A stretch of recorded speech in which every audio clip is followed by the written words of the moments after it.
Alright, how's it going, everyone? This is Jose Trujillo. Jose Trujillo, Joseph. I am a super artist, magical being, magical being. Oh man, the stuff you can come up with if you spend long enough time in a studio. Oh man. Look, guys, I'm gonna be painting. As you see, I've started here. Check it out. I'm gonna be painting a river, okay, in the woods, and with some rocks and some cool stuff.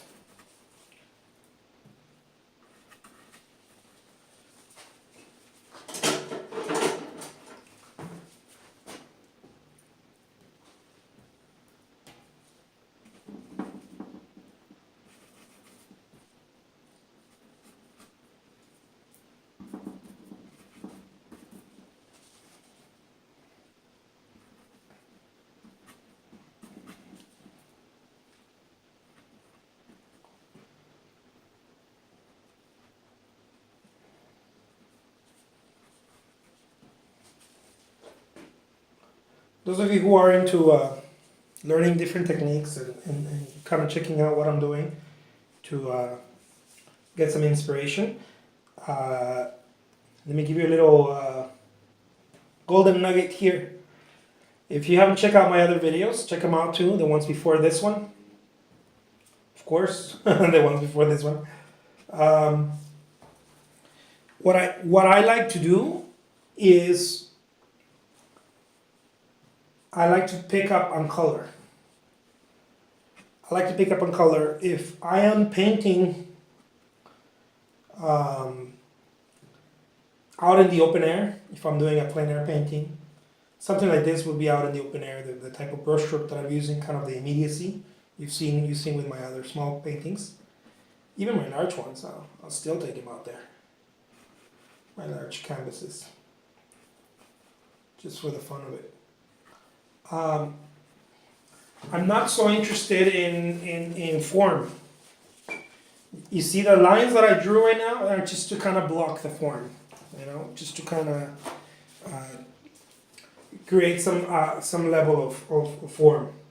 But I'm not very interested in it because one of my mantras is color follows form, right? Or I mean, form follows color. One of my mantras. Form follows color. Okay? So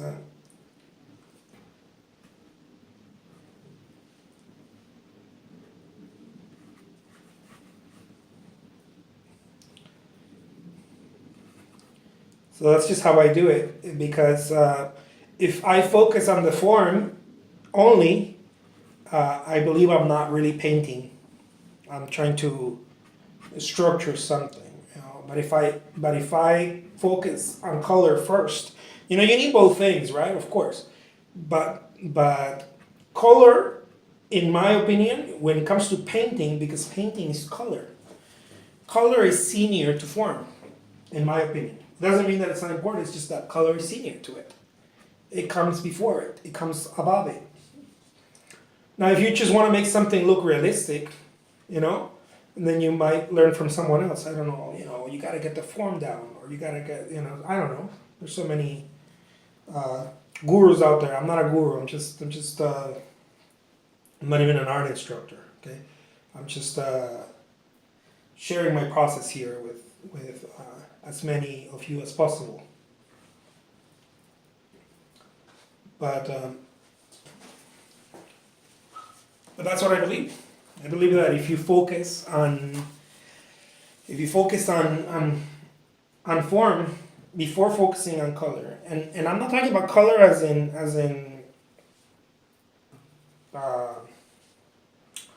what do you call it? Many artists look at color differently. Of course, every artist, I guess, and groups of artists also. Like the colorists look at color different. They are very much interested in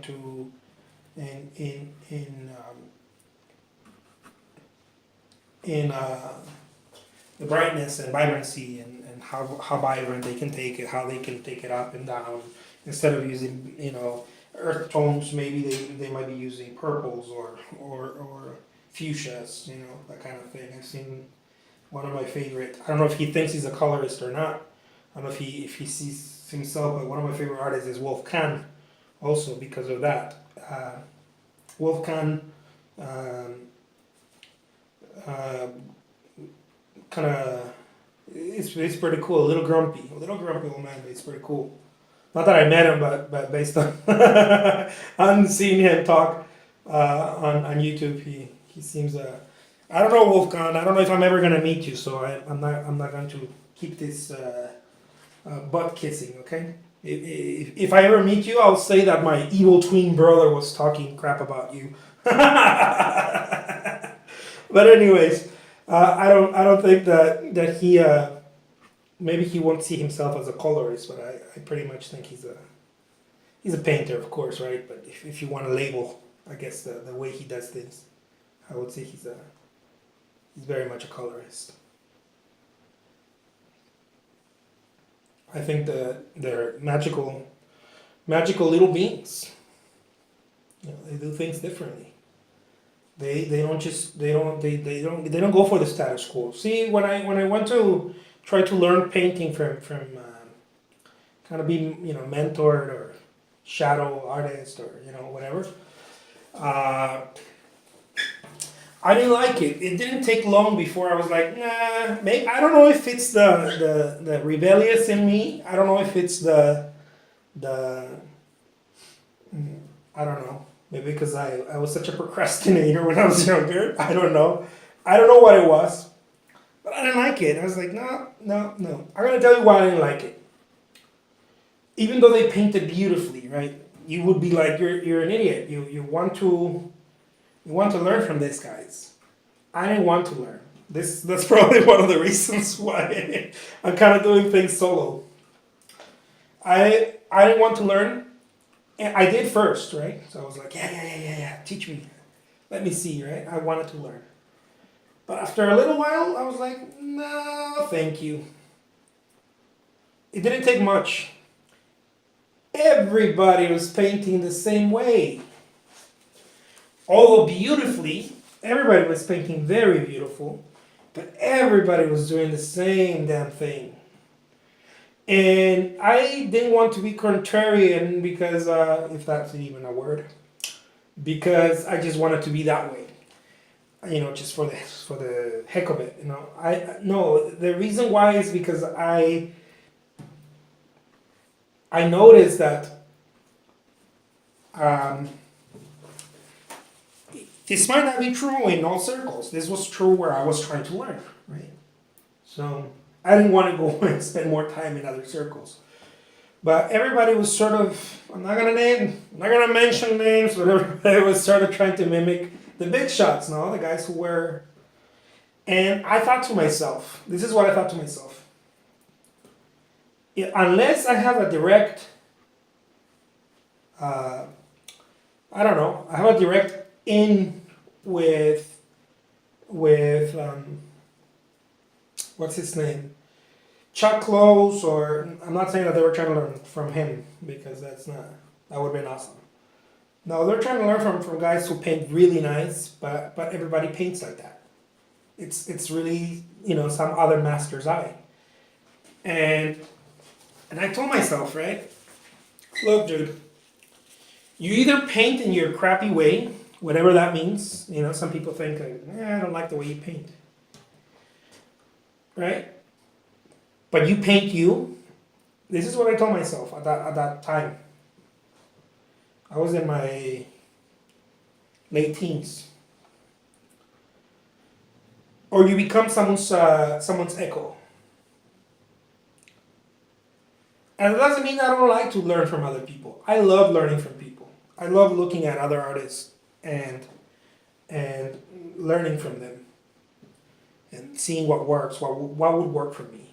Kind of like I like the way they prepare the background or this or that. That doesn't mean that. It means that everybody. What I'm saying is that most of these artists were trying to imitate their master's stroke, brush stroke. And I thought to myself, man, if I do that, I'm gonna be part of this crew, kind of like the Pirates of the Caribbean, part of the ship, part of the, part of the, part of the ship, part of the crew, part of the ship. I don't know, something like that. This sort of thing that I was like, no, man, this is not for me. Maybe it's my rebellious side. And I was like, at best, I'm going to be one of this guy's echoes. At best, think about it. Okay, I'm just gonna put it. I'm just gonna put it out there. Think about it. If Monet was around, or Renoir, or because I like sort of this type of impressionist brushwork, Cezanne or any of these guys, right? Was out there, and he made a name for himself, of course. But then you have a guy who learned from him directly in his studio, right? And that guy mastered it, and a lot of people are like, yeah. And a lot of people love him because he reminds them of Cezanne, right? Whatever. But then you go and you're like, hey, can I learn? Now you're learning from the guy who learned from, and now you're being cheered not because you're I tell you, I didn't make any promises that this would turn into a rant. But now you might be learning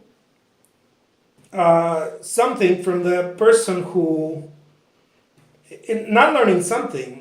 This is not what I saw them do. I saw them completely mimicking the style. Like how did you resolve that? And I was like, no, man, I don't want your resolutions.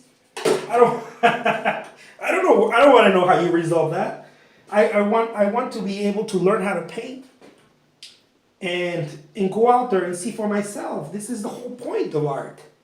I want to see for myself with my own eyes. Of course I want to learn from you, but I want to be able to go out there and experience it myself and see what it means to me. And if you wouldn't put that purple there, you wouldn't do it, but I would, and I want to learn from you, but I don't want to mimic your style, because if I do that, sometimes it looks like that. Sometimes you'll see me learning, I'll talk to you about, learning from a certain someone or this or that. But at the end of the day, I want to be able to learn so that I can do me. Not necessarily to be like, oh yeah, now I have this style down. You know what I mean? Anyways, so I was like, no, maybe that's not for me. Maybe that's for someone else. So I left that crew. I left that motley crew. I was like, all right, well, I guess back to writing solo again. Maybe I should have stayed in that motley crew. maybe my artwork will look a little different now. I don't know. But the whole point of the story is that I'd rather do me. I'd rather I would love to learn, right? Of course, I'm always learning. I love to learn. But at the end of the day, I don't want to learn so that I paint like one of those masters.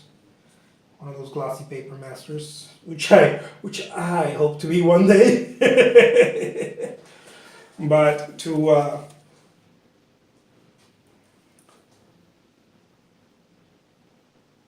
be me, to learn how to paint, to learn how to observe.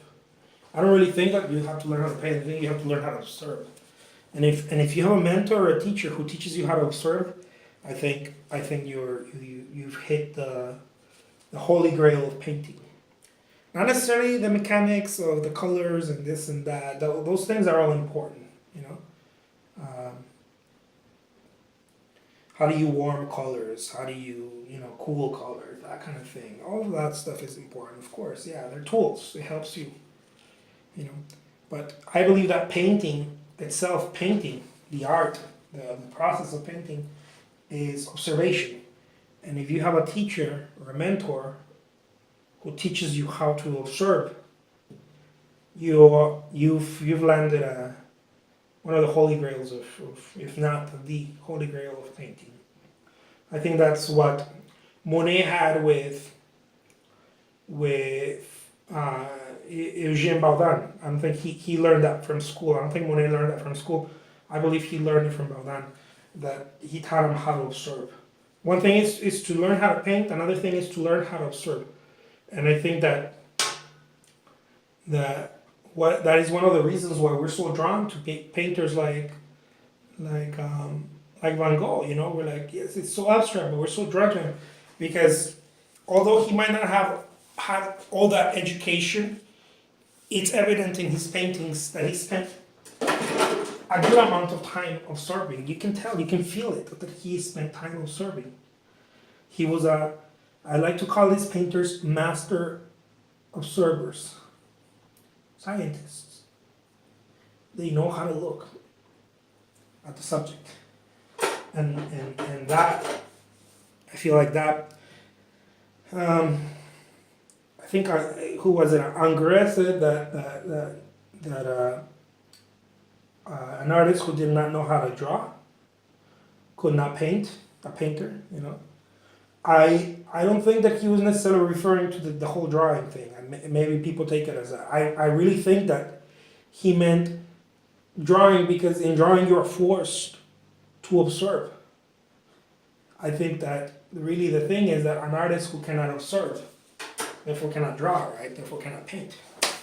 I'll leave you with that. My name is Jose Trujillo. I'm a fine art artist, and thank you so much for watching.